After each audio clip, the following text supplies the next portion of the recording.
Hey again, it's Emily, back from that trip that I mentioned. So, I thought about a lot of different ways to incorporate the things that I saw, and I honestly figured it would just be best to show all the pictures in a few short little videos I took. So, we'll get started. This is an old picture of a Star of Bethlehem. There's my dog Atticus, some ladies of the valley, and here we go. So we landed in Phoenix, Arizona, and it was disgustingly hot. Like, it was 80 degrees, but it felt like you were standing in a microwave. It was just oppressive. It was very cool leaving Arizona, going towards the Petrified Forest, because you could see the clear change in ecology as you got from, pure desert to more of like an area with a lot of Joshua trees and, less of these big saguaro cactuses. I think that's what they're called. They were huge. There was like a whole forest of just these cool cactuses, like just covering mountains like this. And I was thrilled to see mountains because we don't have any mountains near where I am, so I was very excited. We saw lots and lots of mountains on this trip. So the first day was really just driving and lots of cool rocks. This was a picture from the airplane. I just remember looking at it and being like, wow. Like, this is the kind of things I spent months learning about in geology classes, and like, it made me realize how accurate topography tables actually look, because the world really looks like that when you're high enough up. I took a lot of pictures. So, once we got further up, I didn't realize Arizona actually has some areas with like a lot of forests and pines and rivers and elk. I kind of just pictured the entire state as all desert, so it goes to show what I know. So we saw a lot of funny signs on this trip, and this little elk sign was one of them. My dad thought it was very funny. So I tried to take a picture at all the signs, but we couldn't find them all. I tried taking Polaroid pictures of some places, and it didn't work. So there's me and Sammy at our first stop in the park. We saw these fire danger signs all over the place, and we thought that it was funny. We saw like, the full range of from low to very high, so that day it was moderate. There's me, my dad, and Sammy in front of what they called the Painted Desert. So I took a whole lot of pictures of it, including this panorama. That's a raven. But there's all these different layers you can kind of see here of, you've got like reds and oranges and browns and almost like a green color of just different deposited materials in this big, otherwise wasteland, and it's very cool. They call it the Petrified Forest National Park, but, half of the coolness of that one was driving through the different colored strata. This was a raven. There was so many ravens. I'd never heard anybody mention ravens before, but they're all over on the West Coast. Like, they were everywhere in California. I don't know how people haven't mentioned them. So this is a picture of some of the petrified rocks, or the petrified logs. They were all over the place. Absolutely astonishing. You can kind of imagine what it used to look like a long time ago. I took a lot of pictures of cool cactuses, prickly pears. So yeah, here, this is a good one. You can imagine that this used to be like a giant thriving forest. See, like you can see where they used to be lined up, and some of the logs were like way bigger than I was. Some of them had been broken down so much that it almost looked like there was mulch all over the ground. But then when you leaned down and picked up a piece of it, you realized it was all little shattered pieces of petrified wood, and it was very cool. Yeah, see, there's some of the logs. My dad was convinced that they were all cut up, but they weren't actually. It was from the different strata moving over the years. There's more prickly pear. I thought they were beautiful. Yeah, it's wild because it looks so much like normal wood, but then you touch it and it's definitely not. That was one of the like 3 lizards we saw on the trip. I believe it was like a whiptail. I got very excited. Took pictures of lots of cool cactuses. We're sitting on a log. I got really sunburnt that day because of the shirt I was wearing. Here was a weevil. That's a banana yucca. There's another sign my dad thought was funny. Me and Sammy blurry in front of the desert. I like that you can see the reflection of my camera here. Yeah, so this was an area called the Blue Mesa. It was very cool. You can see these different layers very well. It's very interesting. I enjoyed it a lot more than I thought I would. These were called, like desert paintbrushes or something like that. When I touched this one, it was like weirdly cold. Like there was like dewdrops on it and it kind of burned. So I probably shouldn't have touched that, but live and you learn. Yeah, so this area was so cool. When you touch it, you can tell that it's all like different types of like clay, like not quite shale. It's like dehydrated clay. And when you try and pick it up, it crumbles. There's another good one. Yeah, see, here's a picture of that. When you touch it, it just kind of disintegrates because it hasn't had water in a long time and it only gets it every now and then. This was a good picture of, that was a stump that used to be in the rock strata. So when these different layers moved, it would crack the petrified wood apart, despite what my dad thought. So you can tell how big the trees once were. Very cool. I loved it. I liked it a lot more than I thought I did. And we almost didn't stop at this Blue Mesa area. That was like a cool worm.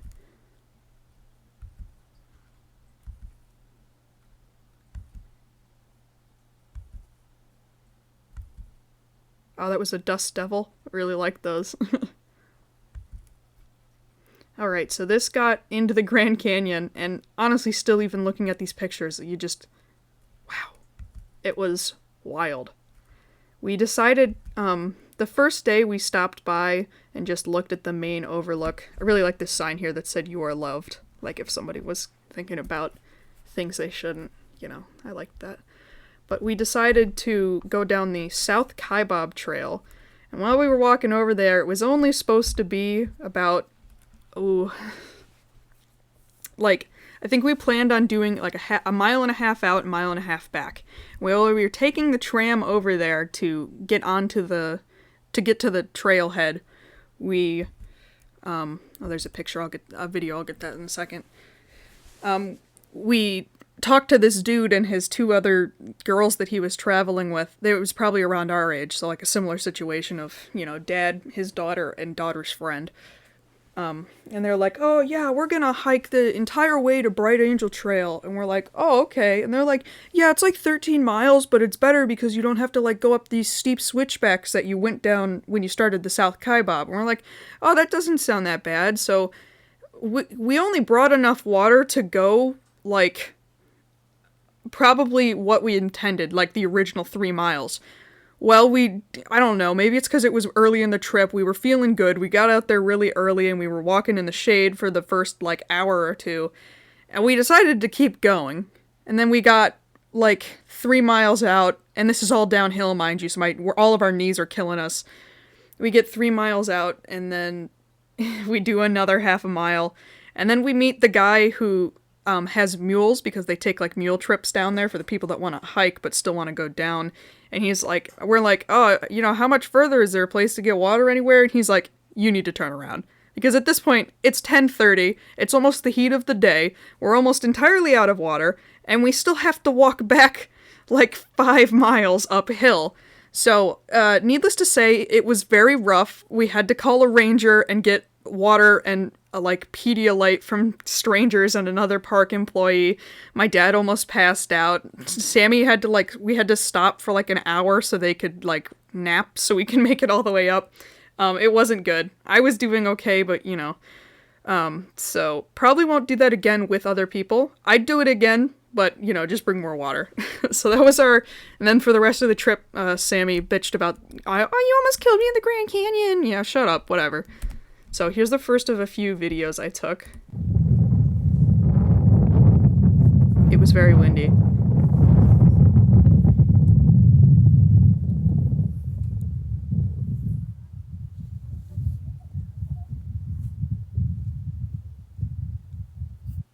I'm sorry, it's in portrait. There's a chipmunk. They had different chipmunks and all these squirrels all over the place. There was some elk. The elk kept getting closer to us, and it went over and harassed people at a picnic table. There's another picture with the sign. I was so thankful I wore a sports bra this day. I was so tired. Yeah, so this was the start of the South Kaibab Trail, and I took lots of pictures as we went down. The geology nerd in me was totally freaking out the entire time we were there. It was so cool. You can see this cross bedding in the sandstone. There was lots of different colorful shale that I saw. Look at all the different layers there. It was oh so cool. So this big rock right here, we eventually, you can see the trail here. We went all the way down there and further and further. The first one was called like Ooh-Ah Point, which might have been where I was standing when this picture was taken. Then there was Cedar Ridge. Oh yeah, these were the ground squirrels. They were everywhere. When I talked to the park ranger, she said that they're actually one of the most dangerous animals in the park because people try to feed them and get bit all the time. So that's funny. Yeah, so it was Ooh-Ah Point, then it was Cedar Ridge, then it was Skeleton Point, and you could actually see the river from there, so that was pretty cool. And then you get to the tip-off, and we hiked all the way out to the tip-off, and we shouldn't have. So, this is a century plant. I thought they were absolutely stunning. You know, just very cool ecology way that they live, and they were all over the place, like the tallest things around by far. Yeah, there's some of the river there. Very cool. More ground squirrel. There was so many very interesting plants, you know. See, these are some of the switchbacks that we went down. They were pretty rough, but so many interesting plants. There's Mule Man that I mentioned.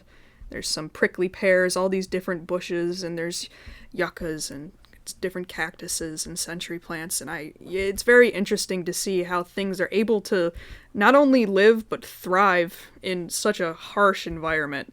Very cool. They were also huge, so I was a big fan of them. Me with some rocks. Yeah, so this was on the hike back up.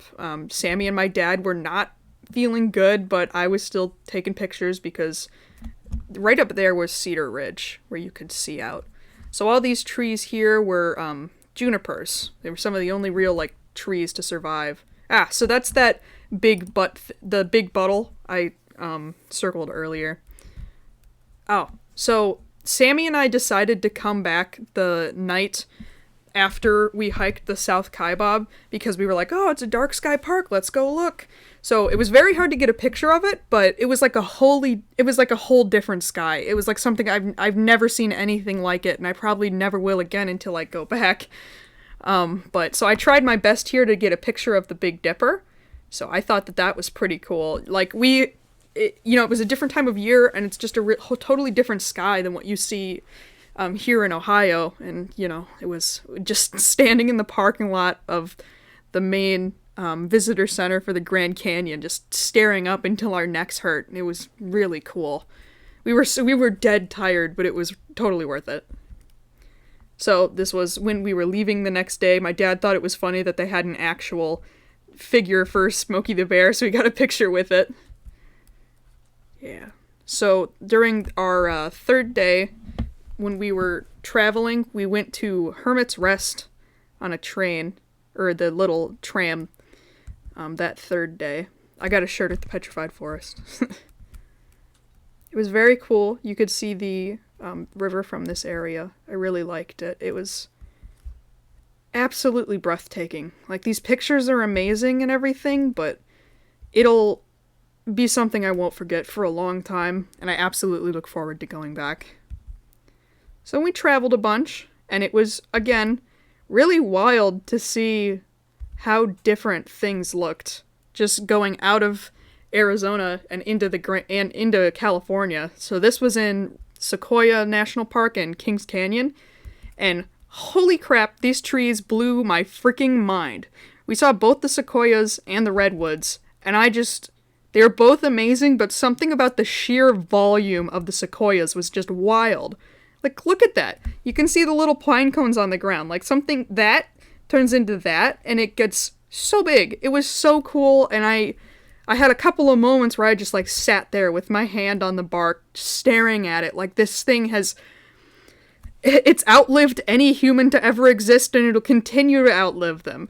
It predated cars and roads and the domestication of animals, and it'll probably live to see us cure cancer and fly off to another planet and probably destroy ourselves. It's wild. They're so cool. I don't know. If we had something like that near me, I'd visit all the time. I'd just go sit by the tree and look at it. Oh yeah, here's another little video. It's snowing in the sequoias. Yeah, so it started snowing while we were there. We actually kind of got scared because we were like, it started collecting, and we were like, oh no, these are really windy, steep hills, we gotta go. So we kind of booked it out of there, and I didn't get to see the General Sherman tree, which is actually the world's largest tree by volume. But we did see the General Grant tree, which is the largest tree. Yeah, there's the bark. It was very cool. Oh, so the General Grant tree is the largest tree by width. I think it said it would take 20 people to, like, holding hands to go all the way around it. So the bark of these trees was really interesting. There was a whole lot of these little spider webs in it, and those little white things are actually the snow caught in it. When you knocked on the wood of these trees, it almost sounded hollow. And we read a sign later, and it's because it is hollow. There's like little air pockets that the trees have, so if part of it catches on fire, it like makes a disconnect, so the rest of the tree and the inner hardwood isn't as likely to get affected. So I thought that was very cool. So I think that was the two, yeah. It's like Ed by Ned or something like that. It's two trees that grew right next to each other, and they're absolutely massive. So this was this nice little field area, and they said that the trees wouldn't grow in this kind of area, in the little field, because it was a little too moist for them. Yeah, so there was a couple of fallen ones with gigantic roots, and you can see all the snow, but like, there's Sammy for perspective. You can see how absolutely massive it is, and part of the reason that these trees are so resistant to fire is that they really they delay in decomposing. So I thought that was very cool. Like, this probably fell a couple hundred years ago, and it's still, like, not even halfway gone. So that's very, very cool. There was a lot of very interesting pines there as well, like ponderosa pines, giant sugar pines, that kind of thing. And they had these cool texture to their bark. It almost looked like someone went at it with a sculpting tool, and it was made out of clay and just took little chunks out of it. It's very interesting to the touch. The trees were so cool. I'd go back in an absolute heartbeat. It's funny because they're so thick, and then just tiny little branches. It's like one giant rod with little branches sticking out. So we looked at it. This little guy right here is a baby sequoia, and I did the math based off of how big it is. It's probably only about 20 to 25 years old, so right about as old as me. So if I turn into a ghost, I'll come back in 2,000 years, and maybe that tree will be as big as the other ones. Yeah, that was the two big trees together again. It was a really beautiful place. I wish I could have spent more time there. We really only had like a day driving through it to see. It was really wonderful. That was a big pine cone I found. I thought it was funny. There we were walking through one of the old logs, so you can get a perspective there. My dad's like 6 foot something, so that's pretty cool. Yeah, so this was the General Grant tree. It's massive. So this was a giant fire scar in the back of it from a fire back in the 1800s or 1900s. So, and I was like a good like 20 or 30 feet away from it, and it's still so big, and it's got a lean to it. The day that tree comes down, if I'm around for it, I'll probably cry. It was beautiful. Absolutely stunning. Just thinking about, this one wasn't even that old. I think it was only like 1,700 years old. Just amazing, man. Absolutely amazing. Oh, okay. So out of Kings Canyon and Sequoia, and then we drove up another couple hours to Yosemite. This park was kind of weird. It was very urban. Like, there was a Starbucks and a full food court in it. So we did some of it. We saw the falls. We hiked up to Mirror Lake, so that was cute. It wasn't much of a lake, but the water was very clear, very cool. Lots of, like, I think it's limestone, but I thought big boulder is funny. So it was very, very beautiful. We saw El Capitan. Of course, we did not climb it. We also saw the Half Dome.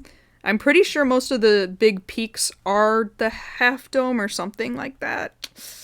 Please don't correct me if I'm wrong, you know. My dad was like, oh, I gotta climb on all the rocks, and Sammy's like, oh my god, you're gonna fall in. Yeah, so you can see the reflection here. The pictures don't do it justice of how massive everything is. Yeah, so that was part of Mirror Lake. You can really see like this perfect reflection. The water was just so weirdly clear. Like I wanted to drink it, but you know. Yeah, so I'm pretty sure this over here is the half gnome, but I really liked this sugar pine. There was some sequoias in this area too, but not like gigantic ones like in Sequoia Park. And you also had to hike out pretty far, so we only saw some young ones, but we were there pretty early. Oh, this was cool. This was just a normal trail sign, but there was like fresh damage from I assume a bear, maybe a mountain lion, but thought that was pretty cool. Some lots of beautiful wildflowers that time of year. Apparently there's poppies here, but we didn't see any. And later in California, I saw lots of poppies, like all over on the roadsides, just in gigantic clusters. They were gorgeous. This bright orange color, like a freshly picked tangerine. So this was Yosemite Falls. Very neat. Definitely the largest waterfall I've seen, and it kind of puts Brandywine Falls to shame, but that's okay. So the whole thing is Brandywine Falls, and then this lower part is Lower Brandywine Falls. Not Brandywine, Yosemite Falls. But, so we went right up to it. Ah, here's a blurry picture of a Stellar's jay, because I was very excited about how close it got. Yeah, so there's the lower falls. We took lots of pictures by it. We saw lots of people sitting there. Cool moth. Little rainbow as we were climbing over. Yeah, see, we got way closer. Sammy was freaking out because the water was wet, but me and my dad were having a grand old time. He doesn't look like it. He got tired of me taking pictures of him, but that's okay. So this area right here is where John Muir, M-U-I-R, I'm not quite sure how to say his name, but he's a famous advocate for the parks, is where he built a cabin out of sugar pine back in the early 1900s, I believe, and he spent a while just reflecting out in the wilderness. And that's part of the reason the park was established. So, quite the view. Nice little bench that was there. So, out of the way on the... So, after Yosemite was a very long drive all the way to the north tip of California to the Redwoods, and this park was probably my favorite. It had a little bit of everything, and as we drove in, ignore the smudges on the windshield, you can see this really cool shoreline, and we stopped at a bunch of different beaches and combed it. It was pretty awesome. It was so cool to see how low all of the clouds were in the area, too. It's just like a blanket on a canvas. So there was this beautiful growth of all these wildflowers and small shrubs on the beach. It was very cool. I don't know what kind of plant this was, but I thought it was very pretty. Lots of these. Ah, that was like a fully intact crab shell. Sammy ended up taking it home. Yeah, so there's my dad walking along. This was right near an area where they were doing construction, and it was like 2-hour delays, so we had to be gone by 9 a.m. every morning. Oh yeah, I remember thinking it was so cool the color of the sand, because really the only other beaches I've seen are beaches on Hawaii, which are like that, either like kind of mixed mashup of shells and yellow, or the beaches in like the East Coast, which are, you know, kind of just typical sand, like your Florida looking beaches. But these were really like a dark gray, black with little bits of white. You could really tell that, you know, the rocks that it eroded from, because you go across the street and look up and you can see the mountains that they came from. So I thought that was very cool. I think these were called salmon berries. I might be wrong. Maybe winter berries. I'm not quite sure. It was very cool. Lots and lots of driftwood. We spent a lot of time just walking along beaches. Ah, so this was the Ladybird Grove Trail. Very neat. You know, the trees didn't look that massive after seeing the sequoias, but they were definitely taller. Very cool. I think the fact that they were also more condensed also made them look a little smaller compared to the sequoias, because a lot of the sequoias were like, you'd have like one massive tree because, you know, their root system kind of spreads out, so you can't have another massive tree right next to it. But the redwoods were wild, man. Everything was bigger there. The slugs were bigger, the birds were bigger, the ferns were bigger, the trees were bigger. It was so cool. I was talking to Sammy about it. I'm like, you know, things can really thrive there. And I knew we were going to Olympic, which is technically a type of rainforest, but it was very similar, but with like bigger trees. And there was this beautiful moss covering most of the branches of the lower canopy, like lots of poplars and little maples and a few oaks. Very cool. Fire damage here as well. I think it's so cool that half of a tree can burn away and then it still lives. Here's a blurry picture of me with a big fern because I thought they were cool. I'm pretty sure that they were called Western Sword Ferns, I believe. Yeah, here's some moss. The main types of moss I think we found were like icicle moss, and it was like witch's moss or something like that, or there was some type of lichen. I don't know. Lots and lots. I was geeking out over the ferns. There was also these like massive clovers everywhere, like literally the size of the palm of your hand. Very neat. I've never seen those before, but Sammy and I actually both ended up finding a 4-leaf clover, and I have it saved, so I was very excited about that. It was the first time I'd ever found a 4-leaf clover on my own, so I was very excited. Oh yeah, there he is. You can see how big it is. They're pretty crazy. There's a zoomed in picture of moss because I was so excited about it. It's just, I really wish we had 2 days in the redwoods, and I'm so thankful for it because I wish I could have taken more time. I want to go back. I plan on going back at some point and just taking my time looking through it all. Yeah, so there's some perspective. There's me and a bench and 2 massive trees. Like, you couldn't get the whole tree in the shot if you tried. Yeah, there's a good shot of the ferns and a fallen log. We didn't see it until Olympic, but sometimes you'll see a lot of the trees in a line, and it's because, like, a log fell, and it was like the nurse log, so then other saplings came up along the log, so then you'll see a couple of trees in a row that are massive and fully grown, and the log that they grew out of is long gone, but you can tell that that's where it used to be. So this was one of many snails and slugs we saw on this trip, and I got very, very excited. This was the first one we saw, and I remember I actually, like, yiped when I saw him. I was so excited. I was like, ah! And my dad thought I fell or something. So he was, like, pretty big and, like, this cool red color. Man, darn you, interstate animal travel laws, because I would have taken him home, but I know that's not the right thing to do, so I didn't. So I think this was called it's like a Pacific sideline or something like that. I don't know. He was very neat. We actually found 2 of them, and I was ecstatic the whole time. He was a big man. There's me. I was very happy. So, it was, this is a maidenhair fern. They're so delicate and gorgeous, and every little petal looks like a feather, like its own set of wings. I think they're absolutely neat. I'd love to get one day as, like, a potted plant. So this was a different path that we took. It was called Trillium Falls. There wasn't many trilliums out because it's too late in the season, but it was still just amazing. There wasn't anybody else on the trail. It was just the sound of, like, us crunching through the leaves and the occasional bird and the falling, like, maybe a rock tumbling and the water slowly falling and these giant ferns, and you can see these mosses hanging on this giant oak tree. It was really amazing. Like, my dad was like, I don't know if we need to go on this one. And we got to this little bridge with just this little waterfall, and I'm like, yep, this was worth it. I was so happy. It's amazing. I wish I had better words to describe it. There's more of the moss on the tree. Yeah, so a lot of these pictures were along the Trillium Falls. Oh, we went to a diner, and they had emus for some reason, and we got to feed the emus bread, so that was kind of neat.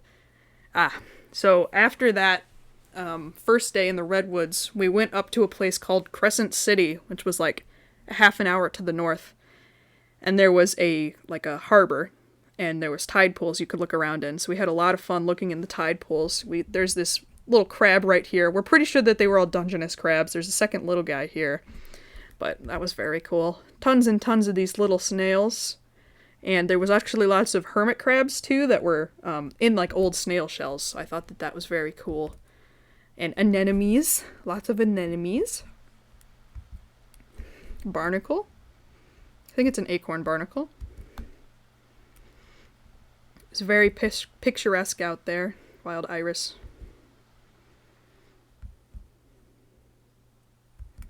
This was a lighthouse. In Crescent City. It had these beautiful little succulents all along it. It was very windy out there, you can tell by the sorry state of my hair. And those were whale bones. Absolutely massive, dude. There was, the normal rocks are like These are those stones you see in gardens all the time, so this was like a part of the pelvis, I assume, some ribs and a vertebrae. Just huge. You could use this as like a table. It's wild. Yeah, so that's the lighthouse. That's all those the pinky purple flowers I had. It's very beautiful there, but I wouldn't want to be there during a storm. These guys were neat. I think they're a type of oyster catcher. I'm not quite sure. Ah, I found more snails. These are typical garden snails, so I'm not sure if they're actually native, but we found them on a beach in Crescent City, so they were very neat. I liked them as well. Probably only the size of they were like an inch or two long, but big slimy boys. Yeah, somebody here was having fun with some rocks and a crab shell. An even bigger one. The human need to put something on a stick in a circle. You know how it goes. Some more snail on a wild strawberry. A beach strawberry, I believe. Ah, so this was I think it was called a Rufous garden slug or something like that. They're very neat. For some reason, they have this big hole here that's like a breathing hole. And then all the ones that we saw had this little thing on their butt. We thought maybe it was poop, but like if you touched them, it was like stuck to them, so I don't know what it was. Very cool little guys, though. There was one that was angry because I touched him. He was all sucked up, but his little head would go in and out. I thought that was pretty funny. Ah, blurry picture, but I did see quail. I got very excited about the California quails. More slugs. Ah, here's a little white snail. They were a little smaller than the garden snails. These were in an area called Fern Valley, which apparently part of, I think it was the second Jurassic Park was filmed there. Ah, here was a banana slug. I got very excited. It was the first proper one we saw. I poked him and he got mad. More snail. Yeah, so this was the entrance to the Fern Valley, and we almost didn't go here because we were like kind of short on time, but God am I glad we did because it was one of my favorite places. It was so cool. So you're basically just walking through a creek that runs through a canyon. Oh yeah, it's called Fern Canyon, not Fern Valley. And all the sides of the canyon are covered in these just massive ferns and all these maidenhair ferns that kind of looked like, they call them 5-finger ferns as well, because they kind of look like a hand.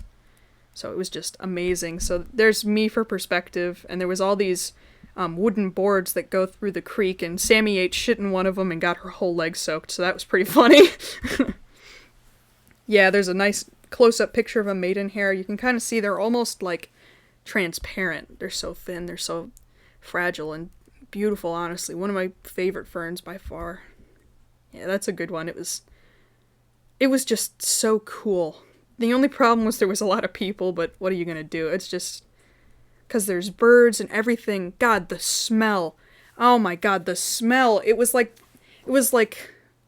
mud and the nice flowery part of if you go to like a Lowe's or a Home Depot in like the spring and they have all the flowers out and it smells like moisture and dampness and fresh flowers and grass and just life. It smells like a life. And it was amazing. I wish I could smell that every day. I'm coming back there for sure. It was so cool. My dad was tired, but I was living it up. There was so many of these like moss walls too. It was just a big area with water running down, and so the only thing that could live there was moss. I got a video of it.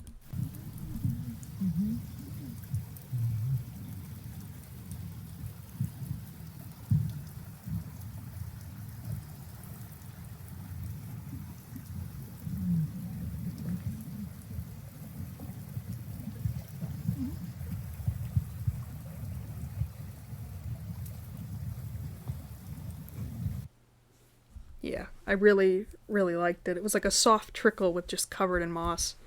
This particular wall, for some reason, had a ton of millipedes on it. These, yeah, this cool moss wall right here. It was really cool. I think I have there's a picture of my dad for scale, so you can see. I thought it was very cool when you actually looked at the walls. There was like layers to it, because there was the ferns sticking out, but then there was like kind of the half-dead ferns under there, and then there was moss under there, and then there was rock underneath that, but there was bugs all in between. Ah, see, there was one of the millipedes on the moss wall. So it was very cool, just the different dynamics and layers within one canyon wall, you know, because there was moss on top of moss, ferns on top of ferns, bugs intertwining into everything. It was really just full of life. Really amazing. I'd go back in a heartbeat. Oh, so this was from the top of it. You can see somebody walking down there. It was very cool. It was easily one of my favorite places. Now, this was another sign my dad thought was funny because tons of tourists get way too close to the elk and apparently they get hurt all the time. We saw a lot of elk. I only took a picture of that first one in the Grand Canyon, but we saw like herds of them. They didn't have antlers though, so that was kind of a bummer. This was an outlook near our hotel, which was in like the middle of nowhere, but it was worth it. This was another beach we went to because we thought it was very cool. The one day it was raining when we were at a beach and it was so strong. There was all these different, you know, you see lots of bits of little shrimp and, or I guess they're technically prawns, I don't know. Shrimp and crabs and little bits of driftwood and seaweed. It's very neat. I think it just made me feel well.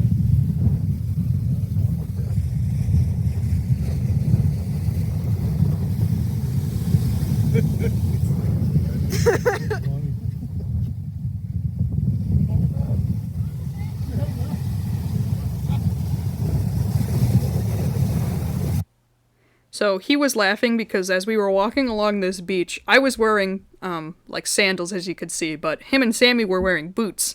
And they were a little too close and Sammy got like totally drenched from the knee down. My dad was laughing at her. I thought it was funny because my dad really liked the beaches. He said it was one of his favorite parts, just, you know, walking around, watching the waves, looking for things to pick up. It's more anemones. Because I remember as a kid him never really liking beaches because on vacations, you know, my mom would usually find a beach and then just sit there. Oh, God. I'll get to that story in a second. And he would always complain because on vacation he likes to go, look around, explore things. So I always thought he didn't like beaches, but apparently he does. He just doesn't like sitting there in the same spot, which I can kind of get. So my dad went out, the one night we didn't go with him to get food, he comes back, he's like, oh, you get all this chicken for $20. It's like 30 chicken tenders, 12 biscuits, a giant thing of JoJo fries, and like a pint of coleslaw. And he's like, yeah, we can eat it. And I counted, they gave us 20 barbecue sauces. We only ended up eating like 6 or 7 tenders. I'm like, Dad, we can't take... And then he's like, oh, we'll take it in the car. I'm not going to take all these chicken tenders in the car and then eat them cold. He did take the biscuits, and he ate the rest of the biscuits on the trip.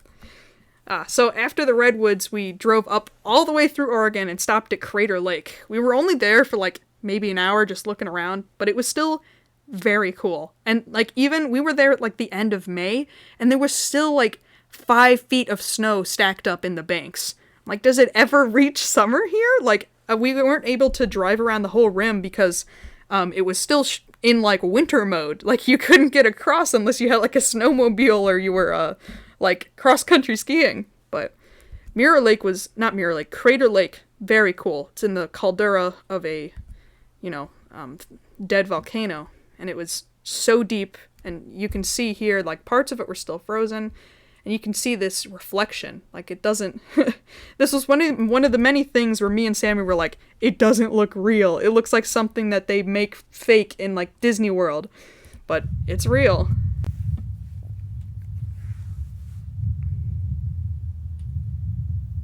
Pretty wild.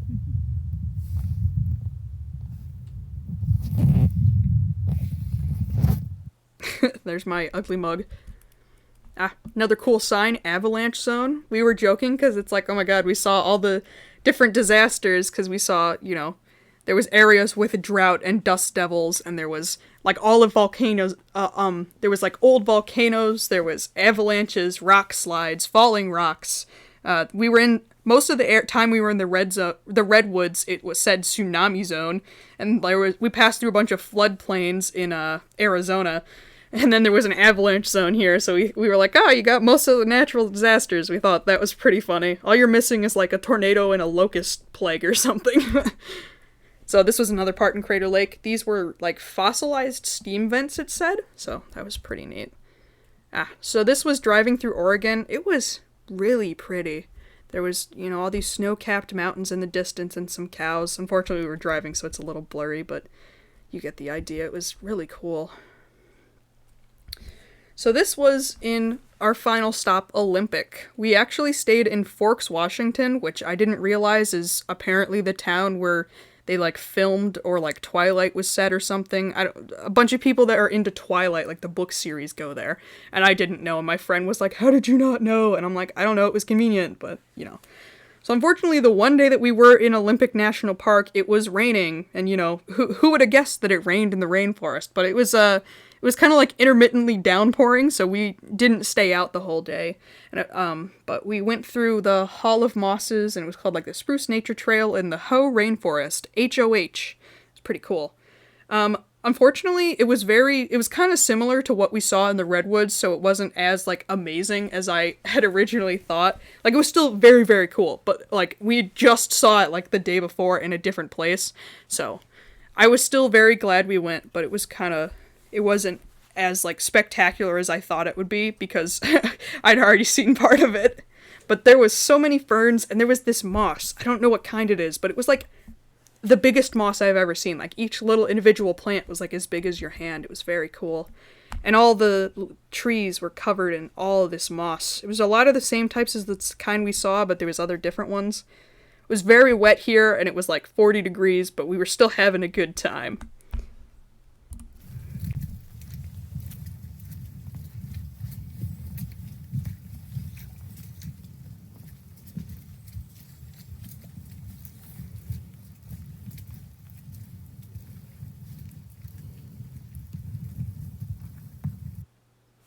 Yeah, so there's us. You can hear me sloshing along the trail looking around. Lots of really giant mosses and big pines and not mosses, ferns. More of these clovers, but they were a little soggy because it was wet. I don't know what kind of fern this was. I thought it was very neat. This spot. This little spot along the river. We're standing on a riverbank here, and then it drops like 2 feet, and this river was just going wild, and these clouds were so low. We stood here for like maybe 20 minutes, and I just stared at the clouds, and every now and then you'd see a waterfowl pass by, but the clouds were just amazing. I just stood there and watched them, and if you looked at them long enough, you could see like dancing figures, like a twirling person or a galloping horse, and I don't know. It was one of the most serene moments I had on the trip, and it really got me reflecting about like all the different areas I'd seen, the changes in ecology from pure desert full of giant cactuses to Joshua trees to pines in northern areas with bears and mountain lions and elks, and then up through California and the falls in Yosemite and the giant trees in the Sequoias and the rainforest-like things in Oregon and Washington and the Redwoods. And it was the last place we stopped before really driving back, and it was amazing. I really liked it in this one specific spot. I'm not sure what it was, but it really got to me. Took a little video.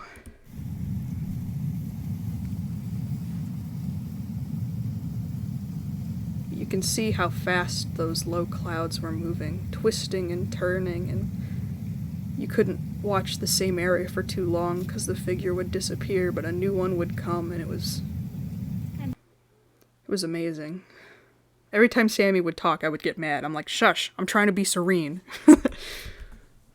Yeah, so there's a few more pictures of the moss. I thought this was neat. This was the bottom of a tree. Like a tree that was upturned and went that way. And there was more trees covered in moss growing on top of it, so. From death comes life, baby. It's like nothing we have back home. It's wild. That was a beetle that was scuttling. I couldn't get a picture of him. It's really, really cool. This little creek going through there. You could tell that it was flooded because of the water, so all these plants were getting drowned. So we went to another beach in Olympic called Ruby Beach, and it was raining, so again, we didn't stay quite as long, but it was similar to the other beaches we saw in California, or Northern California, like at the Redwoods, but I thought it was very cool because all the rocks were like very circular and large and flat, and there was this, you can see them here, they were very cool. I took one home, it's like egg-shaped. I think this looks like a nose, but it was a cool thing that was breaking the tide. You could see where it had once been like a large part, but this is all that remains of it. And there's lots of other ones. It's very cool. Along this edge here, you could see where the exposed rock was, where the waves have been slowly beating away at the continent. I think it's really cool. It's a shame how much it was windy as hell, so we were pretty cold, but we still really enjoyed ourselves. I found another banana slug, got really excited. There was another one. He was nice and spotty. Might have been a leopard slug, I don't know, but he's a chonker. So all along the roadsides in Washington, there's this yellow plant that grows like, I don't know, like anywhere from like 2 to like 5 or 6 feet tall maybe, and it like leans over, and apparently it's called Scotch bloom. This is a blurry picture of it from the car, but it's gorgeous because you'll have all these tall, dark pine trees with these yellow flowers on the bottom, and there's mountains in the distance and the sun on the horizon, and it's perfect. So on our very last day, we flew out of Seattle-Tacoma Airport. So we spent part of the day in Seattle, just kind of driving around. This was us pulling in. This was the only picture of the Space Needle I got. And here's my dad's trusty hat.